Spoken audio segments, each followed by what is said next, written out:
Hello everybody! Today I'm going to talk about some of the bands we've played with before that should have done a little bit more with music. And I'm also going to talk about some recommendations for music for people who are over like 35 who don't listen to new music. I'm going to give you some new music to listen to. Alright, first we do some story time. First story is, we had just started out and we're going to be playing a show in a place called The Shelter in Detroit.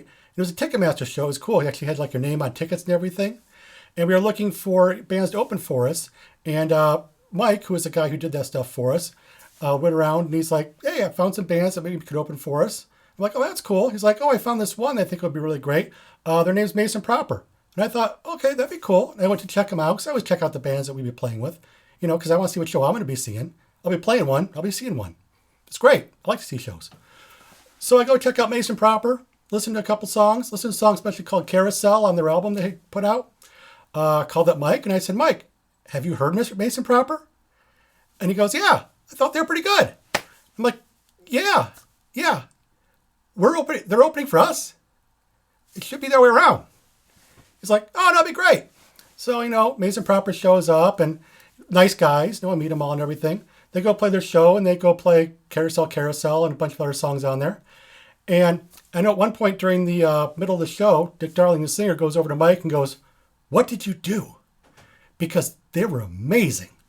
And we had to follow them. Now, we did fine because we were an okay live band, and it was our audience. So, you know, they came to see us. But, you know, it still blows my mind that Mason Proper opened for us. Mason Proper went on to sign, I think, 2 different record deals. They had videos that were played in, like, the MTV Canada, whatever that was called. They were actually, like, you know, in studio there, too. They remixed their initial release and put it out on vinyl, which is right there. Woo!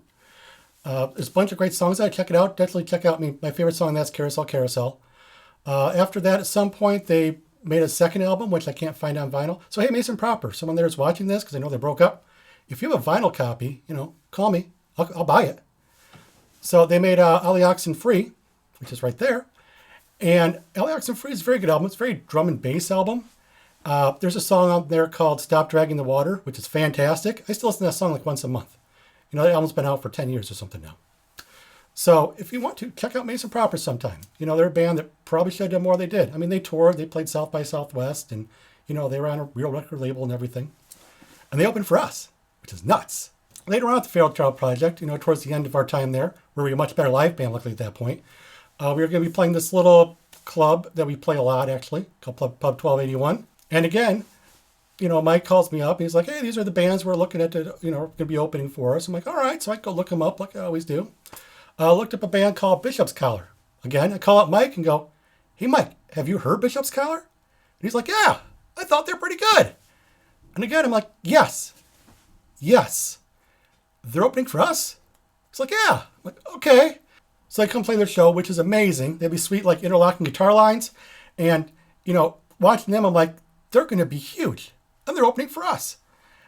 They went on to, I believe, they moved to New York. I don't know if it was for a record deal or try to get a record deal. They put out an EP at some point later on, and that's the last I could find of them. But, I mean, that was a band I was sitting there watching going, I don't believe I'm watching this show, and then I'm playing next. And then one more quick story for you for story time. I used to live right by Oakland University, about a mile away. And Oakland University had different shows every once in a while. And, you know, I was bored sometimes on Saturday nights. I would think like single at that time. So I'd look around like, you know, what can I do? And I saw this one band whose name I forget, which I feel terrible about. They put online, and I think they put posters up. They had a show at Oakland University, open to everybody, not just students. So it was a Saturday night, and I had nothing to do. It's a mile away. So I'm like, hey, I'll go watch a show. Free show. Yeah. So I went to the show, and it was pretty much me and standing in the back. So I was a little bit older, and a bunch of college kids. They're all, you know, talking and hanging out in this room.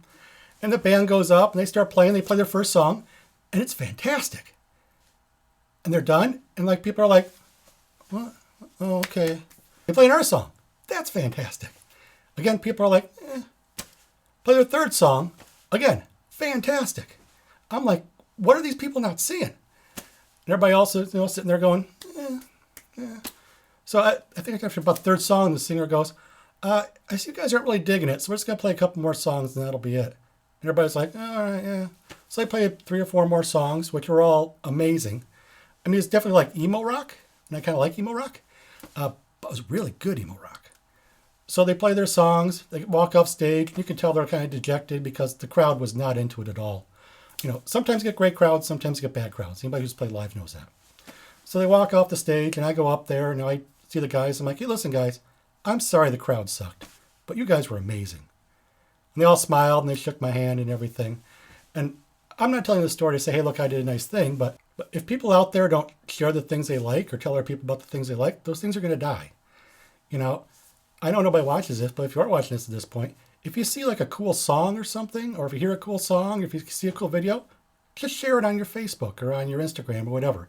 It takes you 5 seconds. It does a lot for the people who are doing those things. Like something like, you see Phoebe Bridgers playing Seth Meyers and like, wow, what was that? Share it out. So if you share great artwork, great music, great whatever, I'll look at it and I'll look into it probably. So if you see something you like, share it. All right, that gets us into topic 2 for this video. This is mostly for my friend Doug. Also, anybody else who's over the age of like 35 and stopped listening to music except from like the 90s and classic rock. There's a study done at some point I read that basically said people stop listening to new music at the age of 33. So by age of 33, everything you listen to is stuff you liked in the past. So there's a lot of people, I'm 40, there's a lot of people my age, most people I know my age, they don't listen to new music. Some of it's because it's hard to find, they'll say, because they don't take 2 seconds to look for it. It's not being played on the radio. If you listen to the radio, you're not going to find great rock and roll, probably. There's a song here or there, maybe. But you have to look for it. I look for it. That's where my passion is. Some people have passion for other things. Some people like to skateboard. Some people like to watch great movies or whatnot. I like great movies.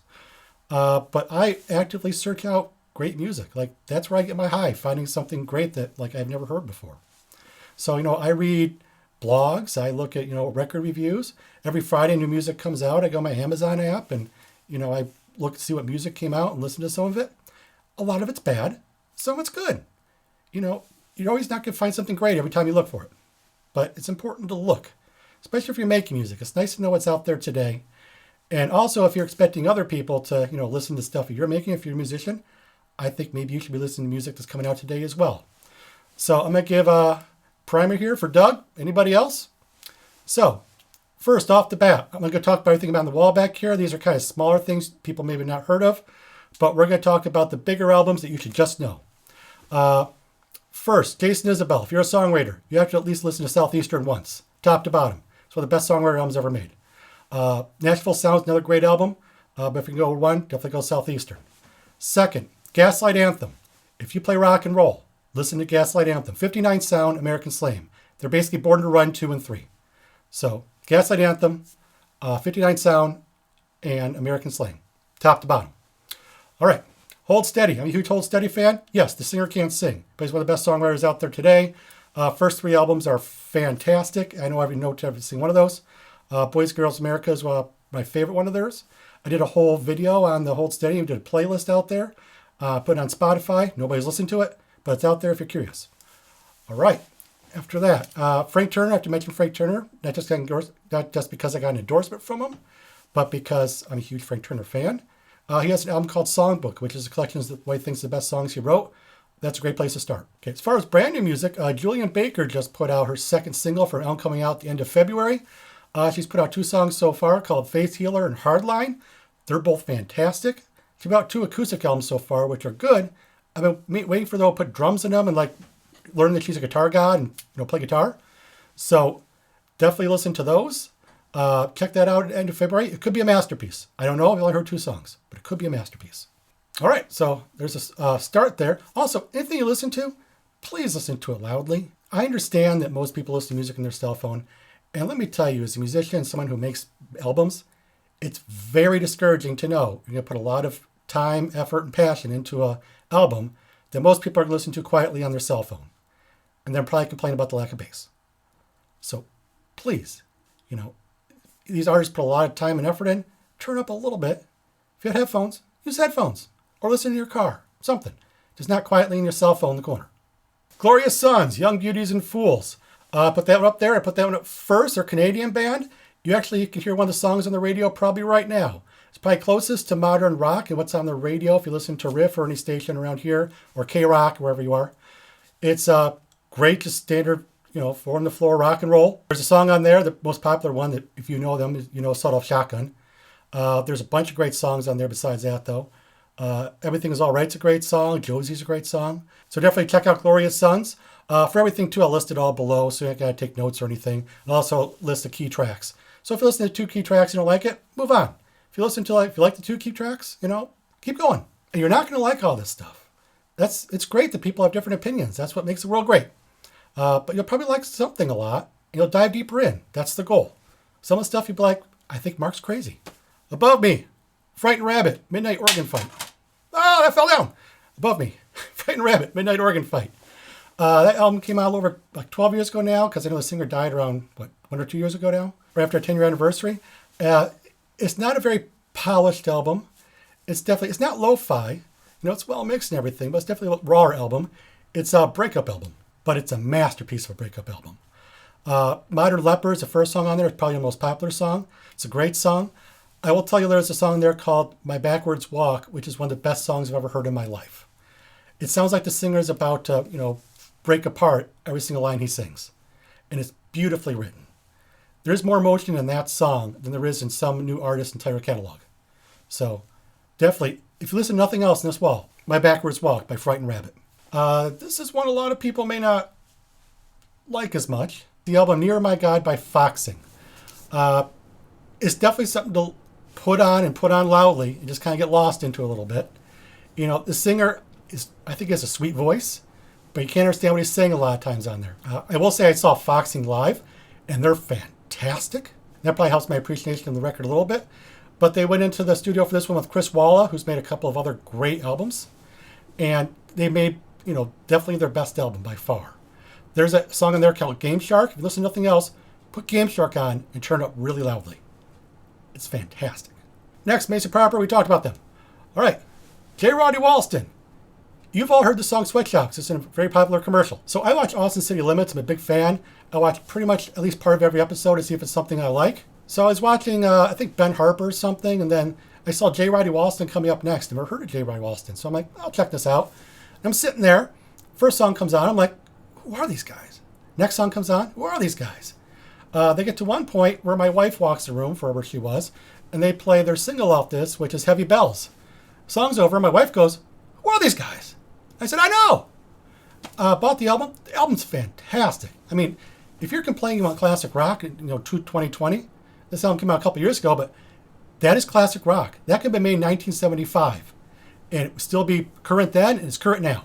Check out Essential Tremors by J. Roy Walston The Business. They have a follow-up album that's also fantastic. So if you like that, check out the follow-up album as well. There's a song on there called The Waiting, which is a single. I should have done a lot better than it did. But it's also a fantastic song, fantastic album. Right, next July Talk. July Talk. I talk about July Talk a decent amount on this channel and videos and whatnot.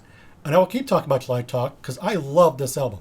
I mean, for people who say, I don't like modern rock and roll, I say, listen to the first July Talk album. And they listen to a couple songs, like, oh, that's great. I'm like, yes. People still make great albums. Hendrix is still out there. There's a young Clapton out there. There's a young Van Halen out there. They're just not on the radio. They're probably working at Home Depot and coming home and playing their sweet licks and then, trying to sing out to record labels who just automatically delete the emails that says rock and roll. There's great music out there everywhere. You just have to find it. First July Talk album. Check it out. They just brought their third album. They've gone less rock and roll and more mainstream pop. They'll probably become a lot bigger because of it, which is sad. I wish they would have been huge off their first album or their second album. But the first album's fantastic, especially the songs Paper Girl and Summer Dress. It's kind of the Muse effect. Muse got huge off Black Holes and Revelations. Absolution was a much better album. Then after Black Holes, they kept getting bigger and their music kept going like this, kept going down. It's listen, Absolution, Black Holes, Revelations, everything else. Way down here. Everything else. I'm a big Muse fan of the early stuff. It's all great. All right, next, Sam Fermin. I'm probably the only person watching this who's going to like this album. Sam Fermin is basically a guy who went to school for classical composition. At one point, he's like, I'm going to make a pop album. So he went to the mountains for a week or something, wrote a pop album. And this is it, the first Sam Fermin album. And it's fantastic. It's definitely something you sit down, listen top to bottom. There's pieces in there just classical strings. There's some great songs there. There's a song in there called Sunsick, which is a song I still listen to once a month. It's a fantastic song. There's a performance on it, which I'll link below, on Audio Tree, where they play Sunsick live. And the lead singer, who has a magical voice, who left the band after this for her own solo career, who's really done nothing, it's a jaw-dropping performance. And like they're all smiling, you can tell that they know this one's great. Check out at least Sunsick and then Sam Fermin if you like that. The whole album's great top to bottom. Next, Japandroids, Celebration Rock. If you like rock and roll and you have not heard Celebration Rock, listen to Celebration Rock, especially the House of Heaven built. You know, anybody who complains nobody makes great rock and roll, I just want big loud guitar rock and rolls that you want to go and like put a guitar on and play along to. Celebration Rock. There it is. Celebration Rock. A lot has been written about Celebration Rock. I'm not going to talk more about it. Listen to House of Heaven built. Then listen to everything else. Right behind me, Andrew McMahon, Upside Down Flowers. Andrew McMahon's put out 3 albums. He had a popular single with Cecilia and the Satellites on the album before this one. I really like this album. It was produced by Butch Walker. There's a couple great songs on it. It's great nostalgic, like rock and roll. Listen to the songs Teenage Rockstar, Ohio. I always wrote the song Ohio. And House in the Trees. All great songs. And then lastly, Sermon on the Rocks by Josh Ritter. I put this one up here because this is for Doug. And I know I talk about Josh Ritter a lot. I've done a whole video on one of his albums. This is not his best album. It's a great album, especially its top half. But it's a good album to get into Josh Ritter. My favorite Josh Ritter album is Historical Conquests. I put this one up here because it has Getting Ready to Get Down, which is an easy way to get into Josh Ritter. There's no way you can't smile and jump up and down, listen to that song and dance. Also, it's got the song on there, Where the Night Goes, which I think is a song that my friend Doug wrote, lost, and Josh Ritter found and recorded. It's a great song. Doug's a great songwriter. So Doug, anybody else, that's your homework. Listen to these albums. At least listen to the key songs and dive farther in if you like to. Report back. Put comments below in the YouTube video. Doug, you can just let me know. But put comments below if anybody else listens to the albums. Let me know what you like, what you don't like. If you have albums you think are fantastic, you think I can check out, let me know. I'll listen. I want to find great new music. I have hundreds of albums. They're all over there. That's what I do. When I find something I like online, I listen to my Amazon Music, stream stuff. I don't hate streaming. I hate Spotify. So I listen to my Amazon Music. I'm like, I like this album. So I buy it on vinyl. I put it on. Turn up really loud at night when everybody's asleep because they're 2 levels above me. And I just get lost in an album. It's my favorite thing to do. All right, till next time. Drums are being recorded real soon. I'm very excited. We're going to make an album. A great album. All right, everybody. Till next time. Bye-bye. I'm going to fall over. Ah!